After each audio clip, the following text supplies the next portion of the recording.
ನನ್ನ ಹತ್ರ ದಿಮಕ ಮಾಡಿದ್ರೆ ಹಿಟ್ಟು ನಾದಿದಂಗೆ ನಾದಿ ಬಿಡ್ತೀನಿ ನೋಡು ನಿನಗೆ.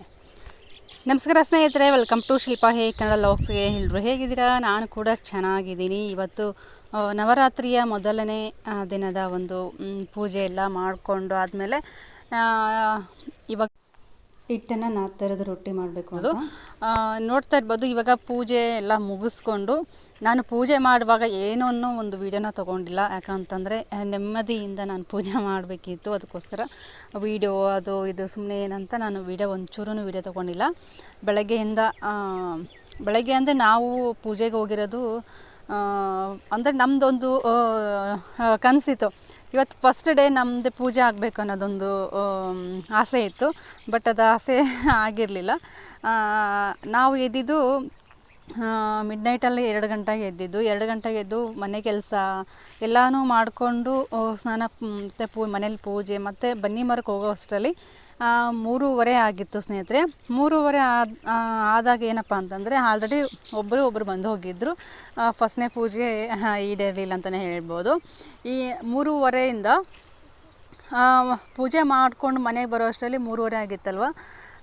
ಮನೆಗೆ ಬಂದು ಮತ್ತು ನಿದ್ದೆ ಮಾಡಬಾರ್ದು ಅಥವಾ ಏನು ಮಾಡಬಾರ್ದು, ಸ್ವಲ್ಪ ಏನಾದರೂ ದೇವಿ ನೆನೆಸ್ಕೊಂಡು ಅದಾದಮೇಲೆ ಸ್ವಲ್ಪ ಹೊತ್ತು ಒಂದು 1/2 ಅವರ್ ಹಂಗೆ ಹಿಂಗೆ ಟೈಮ್ ಪಾಸ್ ಮಾಡಿ ಮತ್ತೆ 4 ಗಂಟೆ 4:45 ಹಿಡಿದು ಮತ್ತೆ ಅಡುಗೆ ಮಾಡಲಿಕ್ಕೆ ಸ್ಟಾರ್ಟ್ ಮಾಡಿದ್ದು.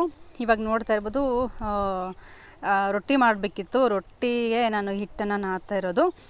ಹಿಟ್ಟು ಯಾವ ರೀತಿ ನಾದಬೇಕಪ್ಪ ಅಂತಂದರೆ, ಯಾರಾದರೂ ಏನಾದರೂ ಚಾಸ್ತಿ ಏನಾದರೂ ದಿಮಕ ಮಾಡ್ತಾರಲ್ವ, ಅವರಿಗೆ ಒಂದು ಏನೋ ಒಂದು ಅನ್ನೋದು ಏನಪ್ಪ ಅಂತಂದರೆ, ಹಿಟ್ಟು ನಾದ್ದಂಗೆ ನಾದ್ಬಿಡ್ತೀನಿ ನೋಡು ಅಂತ ಹೇಳ್ತಾರಲ್ವ.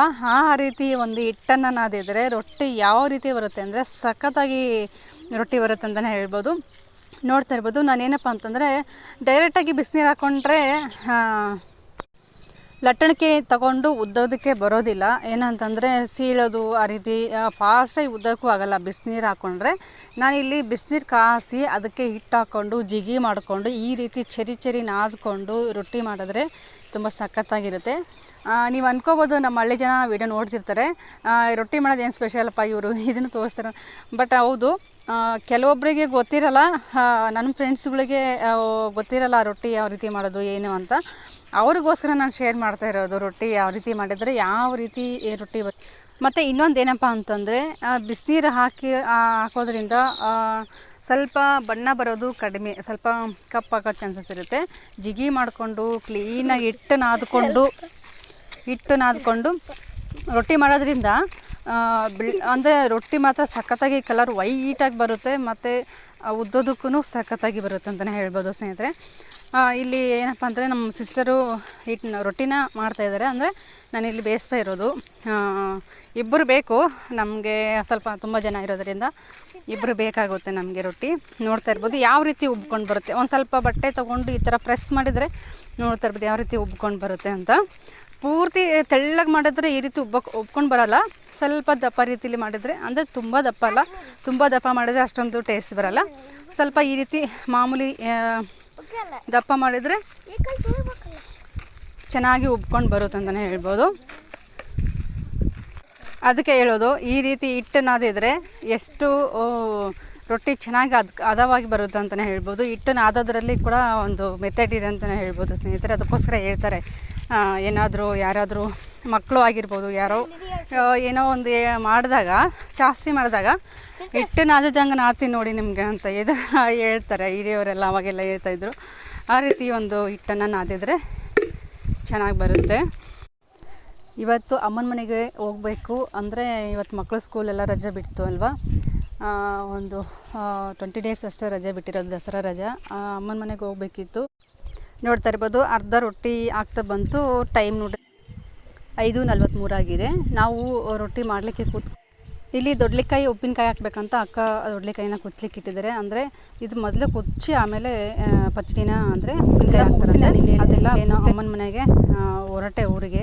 ಇಡೀ 1 ಡೇ ಬೇಕಾಯಿತು ನಾನು ಅಮ್ಮನ ಮನೆಗೆ ಹೋಗಲಿಕ್ಕೆ. 12:30ಗೆ ಮನೆ ಬಿಟ್ಟದವರು. ಸಾಯಂಕಾಲ 5:45 ನಾನು ಮನೆ ಸೇರೋ ಅಷ್ಟರಲ್ಲಿ. ಇಲ್ಲಿ ನಮ್ಮ ಸಿದ್ದು ಬಂದಿದ್ದ ನಾನಂದರೆ ಬಸ್ ಸ್ಟ್ಯಾಂಡಿಂದ ನಮ್ಮ ಮನೆಗೆ 5 ಕಿಲೋಮೀಟ್ರ್ ಆಗುತ್ತೆ. ಕರ್ಕೊಂಡು ಹೋಗೋದಕ್ಕೆ ಅಂತ ಸಿದ್ದು ಬಂದಿದ್ದ. ನಮ್ಮ ನಾಯಿ ನೋಡಿ ಯಾವ ರೀತಿ ಓಡ್ಕೊಂಡು ಬಂದಿದೆ. ನೋಡಿದ ತಕ್ಷಣ ಅಂದರೆ ಸಿಕ್ಕಾಪಟ್ಟೆ ಬಿದ್ನೋ ಅಂತ ಸುಮ್ಮನೆ ನಮ್ಮ ಹಿಂದೆ ಫಾಲೋ ಮಾಡ್ಕೊಂಡು ಬರ್ತಾನೆ ಇದೆ. ತುಂಬ ಖುಷಿಯಾಯಿತು. ಎಷ್ಟು ಪ್ರಾಣಿ ಒಂದು ತುತ್ತು ಅನ್ನ ಹಾಕಿದರೆ ಮನೆಯೂ ಕಾಯುತ್ತೆ, ನಮ್ಮ ಮನುಷ್ಯರನ್ನೂ ಕಾಯುತ್ತೆ ಅಂತಲೇ ಹೇಳ್ಬೋದು. ಇದೇ ಸಾಕ್ಷಿ.